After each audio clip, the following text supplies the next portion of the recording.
জুলাই গণ অভ্যুত্থানে সামনে থেকে নেতৃত্ব দেওয়ার কারণে মানুষের একটা আকাঙ্ক্ষা তো আছে যে আমরা দেশের জন্য দীর্ঘমেয়াদে কাজ করি।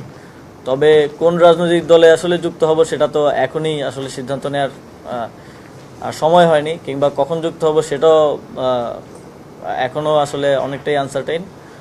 তবে এটা ধরে নেওয়ার কোনো কারণ নেই যে নতুন রাজনৈতিক দলেই যুক্ত হব, কারণ নতুন রাজনৈতিক দল হয়েছে, যেহেতু আমি ইয়াং জেনারেশনের একজন এবং আমাদের বয়সী যারা আছেন তারাই করেছে, তো সেখানে আগ্রহটা তো আছে। কিন্তু এখন পর্যন্ত যতটুকু দেখছি যে নিশ্চয়ই ওনারা কাজ করছেন, তবে যখন আমি রাজনীতি করার কথা চিন্তা করব তখন আমি আমার জন্য বেস্ট অপশনটাই চুজ করব, এবং সেটা যে কোনো রাজনৈতিক দল হতে পারে, নট নেসেসারি নতুন রাজনৈতিক দলই হতে হবে। আর সম্পদের হিসাবের বিষয়ে সম্পদের হিসাব সরকার সকলের থেকে চেয়েছে, কিন্তু আমি যখন সম্পদের হিসাব দিতে গেলাম তখন আমি দেখলাম যে আয়কর জমা দিতে হলে তো আপনার 3 নম্বর 1 বছর আগের থাকতে হয়। তো 1 বছর আগে তো আমার 3 নম্বর নেই, স্বাভাবিকভাবে আমি একজন স্টুডেন্ট, তো আমার তো আয়কর জমা দেওয়ারও সুযোগ নেই।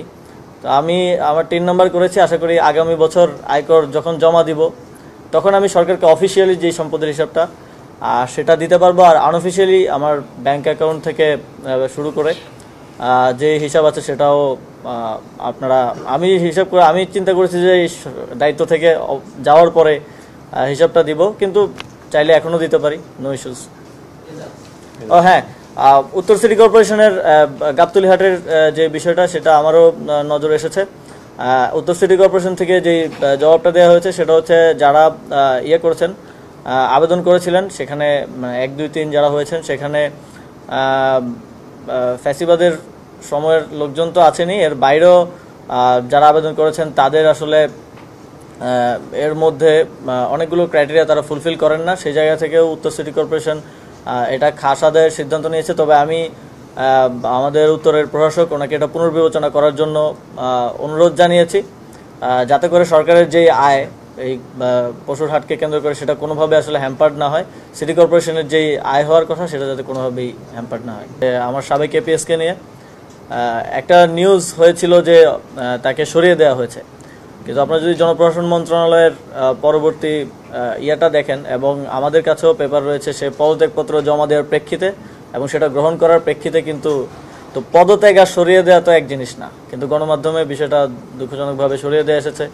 এবং তারপরে একটা নিউজ হয়তো আপনাদেরও চোখে পড়েছে, আপনারা যারা অনুসন্ধানী সাংবাদিকতা করেন, এই যে কত 300 কোটি টাকা নাকি, হ্যাঁ এরকম, আপনারা যদি নিউজটা পড়ে থাকেন, আমি তো একজন সাধারণ নাগরিক বা সাধারণ নাগরিকটা তো পড়ে, কিন্তু আপনারা যারা অনুসন্ধানী সাংবাদিকতা করেন, এটার নিউজটা কতটুকু ক্রেডিবল এই কোশ্চেনটা আমার আপনাদের কাছে থাকবে, কারণ সেখানে কোনো সোর্স নেই, ব্যক্তি সাক্ষ্য নেই, কোনো ক্রেডিবল নেই। সেখানে জানা গেছে বলা আছে মনে হয় 7-8 বার জানা গেছে, এবং সেটা ফলো করে প্রচার করা হয়েছে। আমরা যখন হাউসগুলোর সাথে তো আমাদেরও অনেকের সাথে ব্যক্তিগত সম্পর্ক আছে, যখন কথা বলেছি তখন তারা বললো যে বহিরাগত কোনো জায়গা থেকে এই লেখাটা দিয়ে চাপ দেওয়া হয়েছে এটা প্রচার করার জন্য।